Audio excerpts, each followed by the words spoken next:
Hello everyone, welcome to my channel. Today I am going to start a new chapter, a little fish story from class 3rd. So let's start. There are a great million fish in the seas, but this story is about just one of them and a very small one at that. समुद्र में करोड़ों मछलियां हैं, but ये story उन करोड़ मछलियों के बारे में ना होकर एक बहुत ही छोटी सी मछली के बारे में है जो उनमें से ही एक है. Now this little fish had everything in the sea to make him contented, but he was not happy. Contented means satisfied. उस छोटी मछली के पास वो सब कुछ था जो उसे खुश रख सकता था, बट इसके बावजूद भी वो खुश नहीं था. You will laugh when I tell you why he was not. आप हंसोगे अगर आपको मैं बताऊंगी कि वो खुश क्यों नहीं था. He was unhappy because he was so very small. वह खुश इसलिए नहीं था क्योंकि वह बहुत ही छोटा था साइज़ में, और जब भी वो दूसरी मछलियों को देखता था कि वो उनसे बड़ी है तो उसे बहुत ही दुख होता था. बच्चों, समुद्र का ये नियम है कि जो बड़ी मछलियाँ होती हैं वो छोटी मछलियों को अक्सर खा जाया करती हैं. तो छोटी मछलियों को अक्सर ये डर भी बना रहता है कि वो कभी भी किसी बड़ी मछली का शिकार बन सकती हैं. It is very hard to be such a little mite of a fish, he would say over and over again. If I were only larger how much happier I could be. तो वो मछली कहता है कि इतना छोटा होना बहुत ही टफ है. वो हमेशा ये कहता रहता था, बार बार वो इस चीज़ को रिपीट करता था. अगर मैं थोड़ा सा और बड़ा होता तो मैं बहुत ज़्यादा हैप्पी हो सकता था, क्योंकि जब वो कंपैरिजन करता था और मछलियों से तो उसे अपना साइज़ बहुत ही छोटा लगता था, और ये बात उसको बहुत ही दुखी रखती थी. तो बच्चों, जो कंपैरिजन होता है दूसरों से वो हमेशा आपको दुखी देता है, क्योंकि कभी हम कंपेयर करते हैं छोटा होना, कभी बहुत बड़ा होना, कभी मोटा होना, कभी पतला होना. तो कंपेयर मीन्स हमेशा एक अभाव, एक कमी सी फील होती है जब हम अपने आप को किसी भी क्षेत्र में कंपेयर करते हैं. चलिए आगे बढ़ते हैं. And he said it so many times that I think he believed it. और उसने इन बातों को इतनी बार रिपीट कर दिया था कि अब मुझे लगता है कि वो वाकई में विश्वास करने लगे था कि वो बहुत ही छोटा था. बच्चों, अक्सर होता है कि जब हम कोई चीज़ बार बार रिपीट करने लगते हैं तो हमें लगता है कि ये फैक्ट है, क्योंकि जैसा हम बोलते हैं वैसा हम सोचते हैं, और जैसा हम सोचते हैं वैसा हमें रियल लगने लगता है.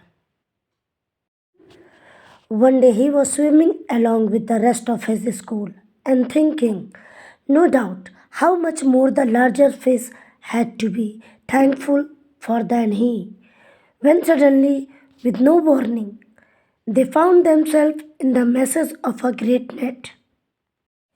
एक दिन वो मछली जब अपने सारे ग्रुप के साथ स्विमिंग कर रहा था और स्विमिंग करते करते ये सोच रहा था कि ये जो बड़ी मछलियाँ हैं ये भगवान का कितना थैंकफुल हैं, क्योंकि इनका साइज़ कितना बड़ा है. तभी अचानक बिना किसी वार्निंग के उन्होंने पाया कि वो एक बहुत बड़े जाल में फंस चुके हैं.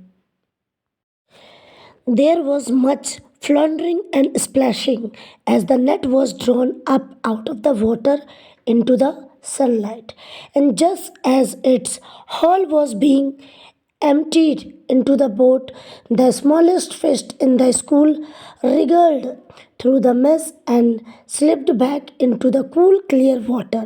How good it felt!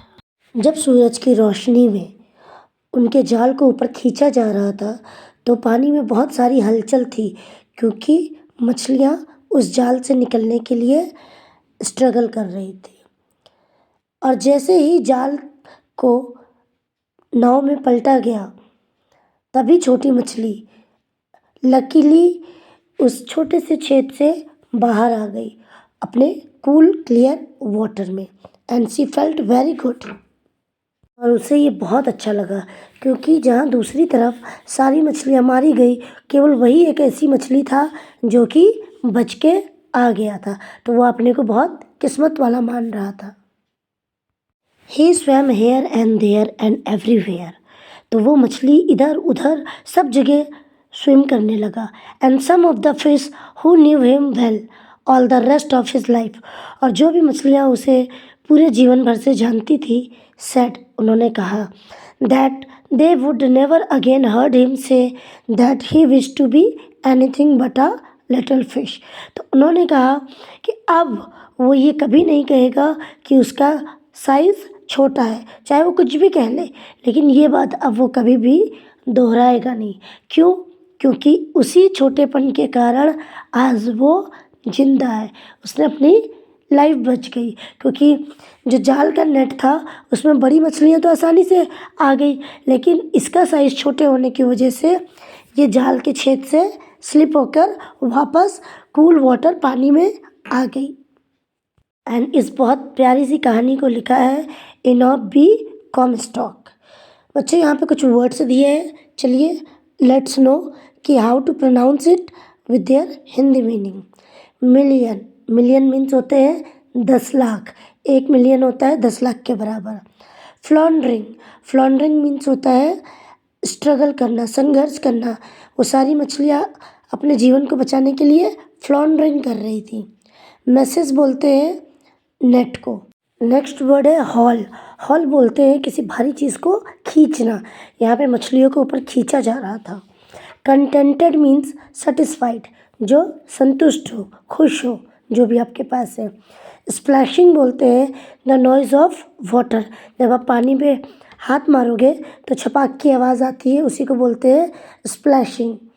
Emptied, emptied means खाली कर देना, that is the second form of empty, empty. Here P will be silent.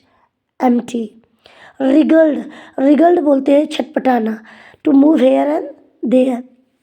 And warning बोलते हैं चेतावनी को।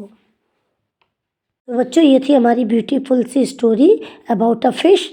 हम आपको मिलेंगे नेक्स्ट वीडियो में, तब तक अपना ध्यान रखिए। Thank you and have a great day.